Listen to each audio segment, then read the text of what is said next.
The effects of the work of the Holy Spirit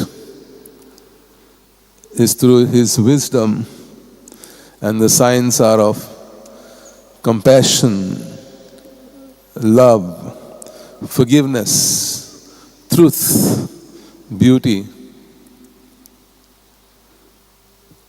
and the evil effects, selfishness, pride,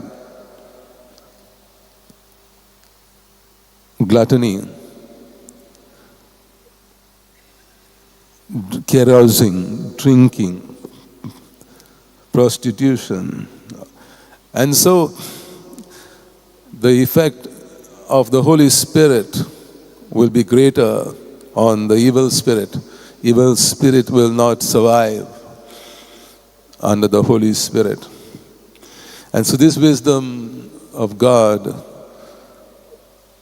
is the God of the Holy Spirit, which is in us. We have received the Holy Spirit through baptism, and the Holy Spirit renews the world, renews holy people who remain loyal to God's word, remain loyal to God's wisdom, and follow their life ways accordingly.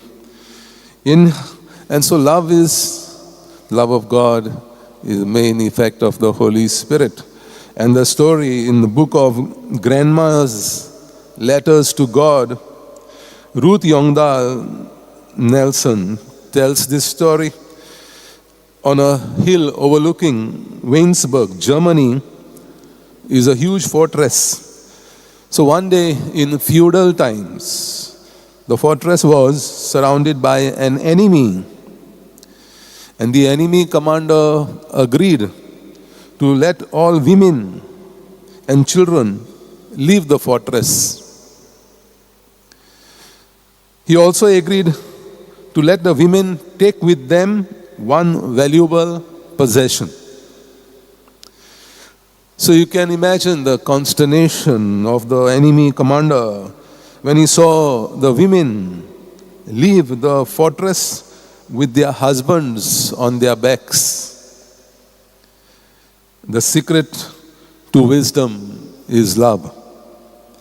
Love gives us an insight that nothing else does. Have you ever experienced the insight that love alone can provide?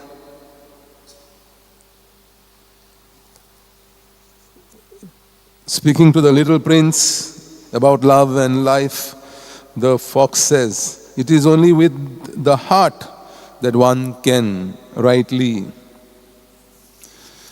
The gospel reading, the people ask Jesus, when will the kingdom of God come? He said, some will say, lo, it is here, it is there. Do not follow false prophets. He says, if when I come, it will be like lightning which flashes at one corner of the sky right up to the other. Christ is already come into this world. He made this world holy. The kingdom of God is already begun. And the second coming will be at the end of times. It's the Jews expected Jesus, the Savior, to come like a commander, like the king, come with his army and conquer all the enemies, like Alexander. But it is not so. Jesus says, that's not my kingdom. My kingdom is a spiritual kingdom, kingdom of God, where all the holy people, persons, will praise God, live their life according to the wisdom of the Holy Spirit. And so a little girl was standing with her grandfather by an old-fashioned open well. They had just lowered a bucket and had drawn some water to drink. Grandfather, asked the little girl, where does God live? The old man picked up the little girl and held her over the open well. "Look down into the water," he said, "and tell me what you see." "I see myself," said the girl. "That's where God lives," said the old man. "He lives in you. And the kingdom of God is like that too. It's not here or there, but in your heart, in your mind. Where there is love, there is God and the kingdom of God.